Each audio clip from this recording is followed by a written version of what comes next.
Pertama, penting untuk aware kalau periode Al-Quran turun itu hampir selama 23 tahun. Dan dalam kurun waktu itu dinamika sosial politik naik turun. Ada perang, ada damai. Itu kenapa ada ayat-ayat yang kesannya kontradiktif, padahal sebenarnya beda konteks. Kalau turunnya pas lagi konflik perang, ya perintahnya attack. Kalau lagi damai, ya chill. Itu juga kenapa pendeskripsian Al-Quran tentang orang non-muslim itu kadang nggak konsisten. Kadang digambarkan kayak orang jahat, kadang ya kayak orang biasa aja. Dan ada ayat yang bilang kalau misalnya orang non-muslim itu bisa dapat pahala juga. Yang mana kalau timbangan pahalanya lebih berat dari dosanya, itu berarti bisa masuk surga nggak tuh? Sebelum kita ngutip suatu ayat nih, misalnya ayat tentang hubungan sesama manusia, sepatutnya kita tuh udah ngenalin situasi sosial, politik, dan budaya pada saat ayat itu turun. Apakah itu masa perang atau damai? Apakah saat itu muslim sudah menjadi mayoritas dan memegang kuasaan, atau masih minoritas dan tertindas? Jika kita ingin mengutip tentang relasi pernikahan Nabi misalnya, kita harusnya cek lagi nih, apakah saat itu Nabi masih beristrikan Khadijah, satu orang, atau beristrikan Aisyah, atau saat itu sudah mempraktikkan poligami.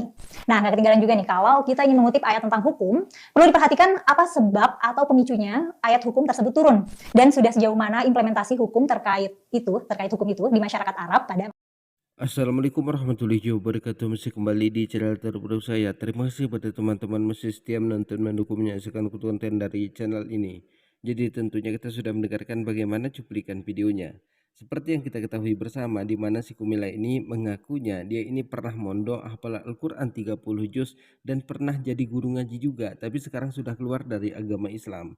Di mana seperti yang kita lihat video-video dari Kumila ini, dia ini sering menyudutkan agama Islam, menyenggol agama Islam. Dia mengatakan agama Islam itu nggak masuk akal, sholat itu nggak ada artinya, sholat itu hanya perbuatan sia-sia, jilbab juga nggak masuk akal, masa yang nggak pakai jilbab masuk neraka.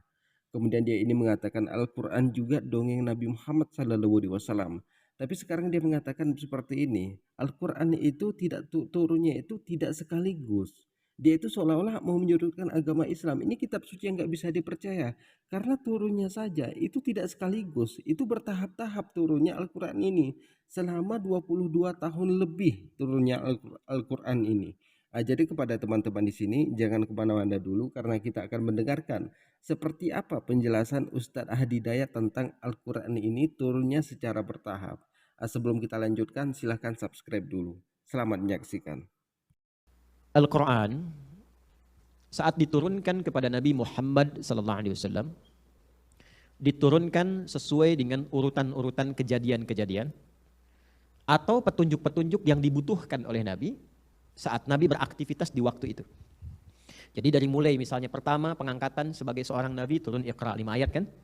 Nah, nanti diperintahkan untuk mulai berdakwah turun Al-Mudaththir misalnya. Ya. Selama berkegiatan kurang lebih sekitar 23 tahun, kurang lebih lah. Ya, kalau mau kita ambil 22 tahun, 2 bulan dan 22 hari kurang lebih, maka bersamaan dengan itu turun ayat, turun ayat, turun ayat. Dahsyatnya Al-Quran diturunkan sesuai kejadian.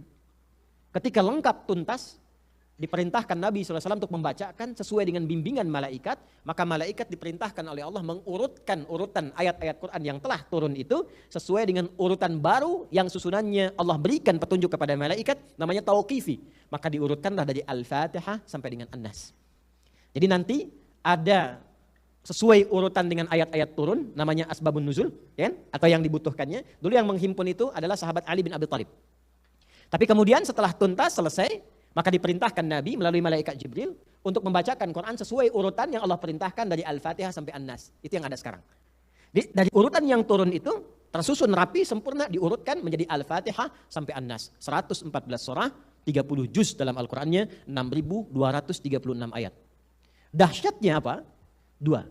1. Ternyata urutan Al-Fatihah sampai An-Nas itu salah satu bentuk urutan yang menjaga kemurnian Quran. Bukan hanya lafadznya.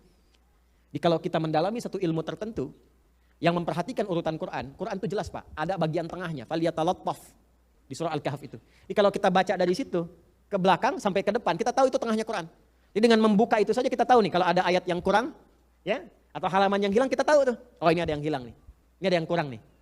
Terus urutannya dari Al-Fatihah sampai dengan An-Nas itu berurut secara makna. Al-Fatihah pembuka dijelaskan di Al-Baqarah, penjelasan Al-Baqarah dirinci di Ali Imran, diurutkan di An-Nisa terus sampai dengan An-Nas. Itu mukjizat yang tidak pernah ditemukan di kitab manapun. Ini menunjukkan bahwa Quran bukan karya manusia. Kalau bukan firman Allah, nggak mungkin seperti itu. Ya, baik. Selanjutnya apa lagi? Selanjutnya yang paling luar biasa, peristiwa-peristiwa yang terjadi kan acak kan, nggak berurut kan. Ya kan? Nabi misal ya diangkat jadi nabi, turun surah kan, turun ayat. Nabi mengalami peristiwa perang Badar, turun ayat kan? Nabi mengalami peristiwa perang Uhud, turun ayat kan? Nabi mengalami peristiwa bimbingan tentang bisnis pada para sahabat, turun ayat kan? Tentang riba, turun ayat. Tentang puasa, turun ayat. Itu kan peristiwanya acak. Turun, turun, turun. Begitu kemudian selesai diurutkan Al-Fatihah sampai An-Nas, terjadi tersusun menjadi kurikulum kehidupan. Bimbingan hidup. Jadi kalau Anda pebisnis, Anda tinggal keluarkan ayat-ayat tentang bisnis. Dari Al-Fatihah sampai An-Nas, rinci keluar. Kalau Anda seorang penuntut ilmu, keluarkan ayat-ayat ilmu. Dari Al-Fatihah sampai An-Nas, rinci keluar. Kalau Anda misalnya ingin apa lagi, ingin apa yang diinginkan, keluar ayatnya. Maka jadi kurikulum. Makanya Quran disebut hudan, bukan sekedar kitab bacaan. Quran surah kedua Al-Baqarah ayat 185. Syahrul Ramadhana alladzi unzila fihil Qur'anu hudal linnas. Makanya nanti cara baca Quran itu begini. Kalau latihan baca pakai tajwid. Tapi kalau sudah khatam tajwid bisa baca, cara bacanya kalau bisa keluarkan bukan bacaan murojaah biasa. Ya dari Al-Fatihah sampai An-Nas, keluarkan kurikulum hidup sesuai dengan passion yang kita pilih. Misal ibu rumah tangga misalnya kan, memilih berkhidmat di rumah dan itu tinggi posisinya Bu. Kenapa enggak ibu keluarkan ayat-ayat tentang bimbingan di rumah tangga? Kan ayatnya enggak banyak. Nah itu indah Bu, menjadi seorang istri bagaimana karakteristiknya. Apa saja problem yang mungkin terjadi sebagai seorang istri. Apa karakter suami yang khas. Ya miskomunikasi apa yang muncul, bagaimana mengatasinya. Sebagai seorang anak bagaimana, sebagai seorang ibu bagaimana, ada semua di situ. Makanya ketika di zaman Nabi, sahabiyat, perempuan-perempuan muslimah mengeluarkan ayat-ayat itu dan ditunggangi sebagai kurikulum, jadinya seperti siapa? Seperti sahabat-sahabat mulia yang kita saksikan sekarang. Yang kita lihat sekarang. Maka kalau ingin jadi ibu yang unggul, keluarkan kurikulumnya. Antum sebagai ayah, sebagai apa lagi misalnya, pencari nafkah, keluarkan passionnya apa, ayatnya apa. Nah harusnya begitu idealnya. Sekarang kita harus kembali ke Quran, kita harus yakini bukan cuma kitab bacaan. Dibaca ada pahalanya, tapi dipelajari, diamalkan, ada kesan yang berbeda di dalamnya. Jadi jangan nanti ada pertanyaan lagi ya, kenapa mushaf yang ada nggak sesuai dengan urutan asbabun nuzulnya? Ya, bukan tidak sesuai, tapi Allah memberikan sebuah urutan atau satu urutan yang memberikan kurikulum kehidupan. Asbabun nuzul ada babnya sendiri sebagai inspirasi jika menemukan peristiwa serupa bagaimana kita menyikapinya. Sedangkan urutan Quran yang kita dapatkan sekarang adalah kurikulum kehidupan yang utuh, yang tidak hanya mencakup satu dua peristiwa. Jadi Anda menginginkan satu peristiwa, Allah menginginkan kesempurnaan dari semua etapa kehidupan yang kita lalui. Jelas? Baik. Alhamdulillah kita sudah mendengarkan bagaimana penjelasan dari Ustadz Hadi Dayat. Jadi sering kita lihat di mana mereka ini memang sering menyenggol agama Islam, menyudutkan agama Islam, itu sering terjadi kepada agama Islam. Jadi orang-orang seperti Kumela ini kalau menyenggol agama Islam, menyudutkan agama Islam, itu ada upahnya, ada ongkosnya, ada bayarannya. Apakah kita harus membenci orang seperti ini? Ngapain kita benci orang seperti Kumela ini? Kita tidak ada urusan pribadi dengan dia.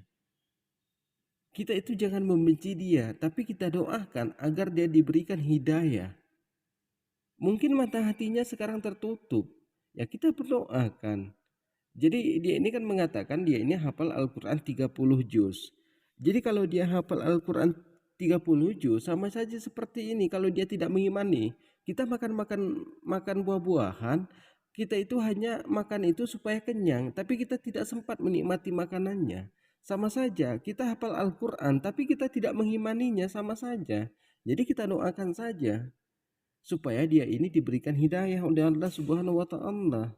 Jadi kepada teman-teman di sini, kalau ada orang seperti itu jangan dicaci maki. Karena kalau kita caci maki, dia itu semakin menjadi-jadi. Kita doakan saja buat dia yang terbaik. Jadi kepada teman-teman di sini mungkin cukup sekian. Assalamualaikum warahmatullahi wabarakatuh.